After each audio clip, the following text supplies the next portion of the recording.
महागठबंधन में बयानबाजी चल रही है तो बीजेपी लोकसभा चुनाव की तैयारी में जुटी है। प्रधानमंत्री के 2 दौरे के बाद अब केंद्रीय गृह मंत्री अमित शाह बिहार पहुंच रहे हैं।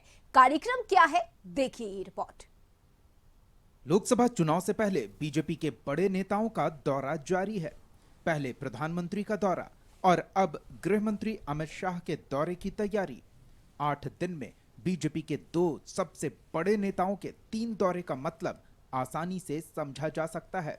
नरेंद्र मोदी का कार्यक्रम औरंगाबाद, बेगूसराय और बेतिया में हुआ तो अमित शाह पहुंच रहे हैं पटना के पालीगंज।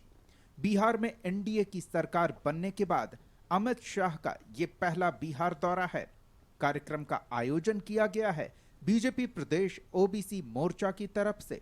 ओबीसी महासम्मेलन में अमित शाह बतौर मुख्य अतिथि मौजूद रहेंगे। देश भर में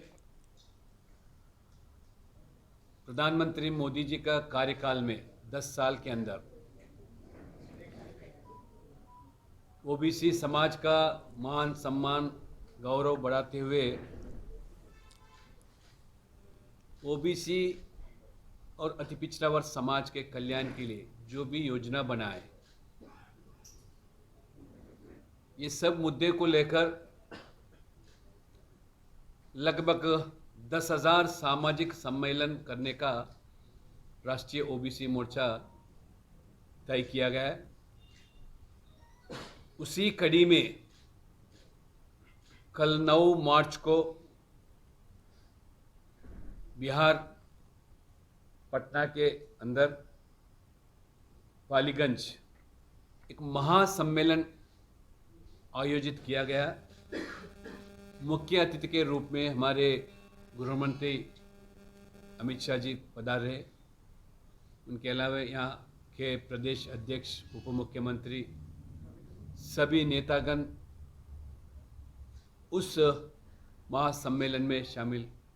ये सभा होगी पालीगंज कृषि फार्म मैदान में, जहां तैयारी आखिरी चरण में है। पाटलिपुत्र के सांसद रामकृपाल यादव ने तैयारियों का जायजा लिया और पाटलिपुत्र के सभी 6 विधानसभा क्षेत्रों के लिए प्रचार रथ को रवाना किया। रैली के ऐतिहासिक होने और 1 लाख से ज्यादा लोगों के आने का दावा किया जा रहा है। ये कार्यक्रम अहम क्यों है वो समझते हैं। कोशिश पिछड़ों को लुभाने की है, जिनकी बिहार में संख्या 63% से ज्यादा है। बिहार की कई लोकसभा सीटों पर पिछड़े वोटरों की संख्या काफी ज्यादा है और कोशिश पिछड़ा वोट बैंक को बीजेपी के पक्ष में करने की है। नीतीश के एनडीए में आने के बाद बीजेपी के बड़े नेताओं का बिहार दौरा बढ़ गया है। प्रधानमंत्री और निर्मला सीतारमण के बाद अब अमित शाह बिहार आ रहे हैं। हालांकि उनका स्वागत करने के लिए नीतीश कुमार नहीं रहेंगे, क्योंकि वो फिलहाल इंग्लैंड दौरे पर हैं। महागठबंधन का कहना है कि ऐसे दौरों का कोई असर नहीं पड़ने वाला, तो जेडीयू नेता जनता पर भरोसे की बात कह रहे हैं। बीजेपी की नींद उड़ी हुई है, प्रधानमंत्री जी से लेकर गृह मंत्री जी का। और खास करके आपने देखा जन विश्वास महारैली में जो अपार जनसैलाब उमड़ा, उस दिन तो पता ही नहीं चल रहा था रैली पटना में हो रही है या कि रैली पटना में है। तो भारतीय जनता पार्टी घबराई हुई है, लगातार कार्यक्रम पे कार्यक्रम। लेकिन मैं बता देना चाहता हूं, कुछ भी भारतीय जनता पार्टी कर ले सर, यहाँ मतलब कैंप कर दे रात दिन, प्रधानमंत्री हो या गृह मंत्री जी हो, कोई फर्क पड़ने वाला नहीं है। बिहार में एक तरफ महागठबंधन का कुनबा है, जहां सीटों का बंटवारा होना मुश्किल है, आपसी नूरा कुश्ती चल रही है, और दूसरी तरफ एनडीए का खेमा है, जहां सब कुछ बहुत नेचुरल तरीके से हो रहा है। लगातार बड़े बड़े कार्यक्रम भी हो रहे हैं। प्रधानमंत्री जी 2 बार बिहार आ चुके हैं। गृह मंत्री जी का आगमन पालीगंज की धरती पर होना है। एनडीए के बड़े कार्यक्रमों में जनता की भारी भीड़ उमड़ रही है, जो इस बात का द्योतक है कि जनता का समर्थन एनडीए के साथ है। नीतीश कुमार जी के साथ पूरी पार्टी जनता दल यूनाइटेड के एनडीए में शामिल होने के बाद एक बात तय हो चुकी है कि बिहार की जनता का आशीर्वाद एनडीए को मिलेगा। 40 में से 40 सीटें एनडीए के खेमे में आएंगी और ऐसे सभी बड़े कार्यक्रमों से जनता का उत्साह और बढ़ता है। विकास योजनाओं की सौगात, परिवारवाद और भ्रष्टाचार पर वार और अब पिछड़ों को एकजुट करने की कोशिश। बीजेपी पूरी तरह चुनावी मोड में है और बिहार का पॉलिटिकल बैटल ग्राउंड तैयार है। ब्यूरो रिपोर्ट, कशिश न्यूज। गौतम इस वक्त हमारे साथ जुड़े हुए हैं। गौतम, लगातार बीजेपी के बड़े नेता बिहार दौरे पर आ रहे हैं। इससे पहले प्रधानमंत्री आए, उन्होंने बिहार को कई योजनाओं की सौगात दी और विरोधियों पर निशाना भी साधा। लेकिन आज के दिन की बात की जाए तो अमित शाह का आगमन होने जा रहा है। क्या पूरी जानकारी इस खबर पर? केंद्रीय गृह मंत्री अमित शाह जो है वो पटना पहुंचेंगे। पटना के पालीगंज में जो ये कार्यक्रम आयोजित किया गया, बीजेपी के तरफ से, ये ओबीसी मोर्चा की तरफ से कार्यक्रम आयोजित किया गया। पिछड़ा अति पिछड़ा सम्मेलन जो है, महासम्मेलन जो है, इसमें जो है अमित शाह मुख्य अतिथि के रूप में पहुंचेंगे। देखिए, अमित शाह के आने से पहले जो बीजेपी की तैयारी है, एक शक्ति प्रदर्शन इसलिए ये माना जा रहा है क्योंकि लोकसभा चुनाव 2024 अब बस कुछ ही समय का इंतजार है इसकी घोषणा होने की।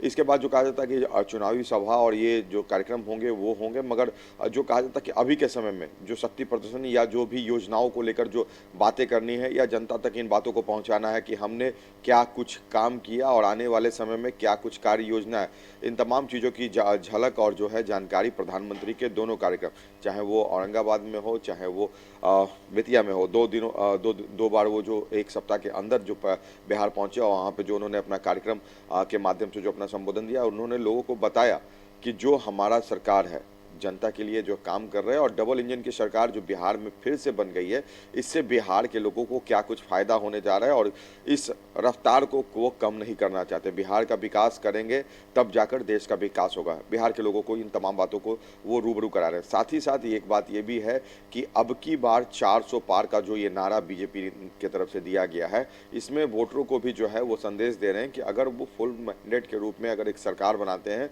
तो फैसला लेने का जो एक हक होता है और एक अधिकार होता है और एक जो खुली छूट होती है वो केंद्र सरकार के पास रहेगी और विपक्ष को जो बोलने का जो मौका मिलता है वो कहीं ना कहीं विपक्ष को जो है जनता अपने वोट के माध्यम से संदेश देगी। अमित शाह जो आज आ रहे हैं, एक बड़ा शक्ति प्रदर्शन होगा क्योंकि एक कोई सरकारी कार्यक्रम नहीं, ये एक पार्टी का कार्यक्रम है। और अभी हाल के दिनों में जो महागठबंधन की एक रैली पटना के गांधी मैदान में हुई, वहाँ पे जो भीड़ रही, उस भीड़ से ज़्यादा भीड़ लाने का एक बड़ा जिम्मेवारी बीजेपी बिहार नेताओं को दिया गया है। एक बड़ी भीड़ इसलिए होगी क्योंकि हाल फिलहाल में जो बीजेपी की तरफ से एक बड़ा काम जो ओबीसी समाज को लेकर, बिल्कुल गौतम, इसके साथ ही अगर बात की जाए तो पाटलिपुत्रा की 6 सीटों पर महागठबंधन का कब्जा है, तो क्या ये माना जाए कि अमित शाह सेंधमारी के लिए यहां पहुंच रहे हैं? देखिए, एक बात बड़ा चैलेंज ये चैलेंज होगा कि वहाँ के जो विधायक हैं उन तमाम चीज़ों को जो है सांसद के रूप में फिर से रिप्लेस करना है। पाटलिपुत्रा का जो संसदीय क्षेत्र है, रामकृपाल यादव है, पटना साहिब बहुत ही सुरक्षित माना जाता है बीजेपी के लिए, यहाँ पर उनके सांसद है। ये तमाम चीज़ें इसलिए देखी जा रही है कि बिहार में 2019 के चुनाव में 39 सीटों को जो है बीजेपी के झोली में, एनडीए की झोली में जो है बिहार की जनता ने डालने का काम किया। 40 में 39 सीट, यानी बढ़त अगर आपको बनानी है तो मात्र 1 सीट आप कम है। 40 सीट यानी 100% जो है आप अगर जाते हैं तो 1 सीट जो है वो कम है। 40 सीट में 39 सीट पर आपको जनता ने पहले से मैंडेट दे रखा। अब इस चीज़ को बीजेपी देख रही है कि कहीं से जो हमारा जो लक्ष्य है 40 सीट वो कम ना हो, 400 जो सीट की बात हो रही है वो कम ना हो, 40 सीट हो जाए, 39 से कम ना हो, क्योंकि एक जनता के बीच में संदेश जाएगा। तो एक बड़ी चुनौती बिहार के लिए होगा कि यहाँ पर जो उन्हें बढ़त मिली है या जो जीत पिछले 2019 के चुनाव में, लोकसभा चुनाव में मिली है, वो बढ़त कम ना हो। तो इसको एक कायम रखना या इससे बढ़ाना, 100% जो है बिहार के सीट को ले आना एक बड़ा चैलेंज होगा। और देखिए, विपक्ष भी जो है अपने तरफ से तैयारी पुरजोर तरीके से की हुई। तेजस्वी के नेतृत्व में बिहार में विपक्षी एकता एकजुट है, क्योंकि महागठबंधन की जो महा रैली पटना के गांधी मैदान में हुई, जन विश्वास रैली, उसमें जो लोगों की भीड़ पहुंची, या तेजस्वी प्रसाद यादव के यात्राओं में जो भीड़ पहुंच रही। लालू प्रसाद यादव अस्वस्थ हैं, अपने घर पर है, मगर तेजस्वी प्रसाद यादव ने पूरे ये काम को अपने कंधे पर ले लिया। बिल्कुल गौतम, बड़ी चुनौती है ये, और देखना महत्वपूर्ण होगा कि अमित शाह आज मंच से किस तरह से हुंकार भरते हैं। बहुत शुक्रिया गौतम आपका तमाम जानकारी के लिए।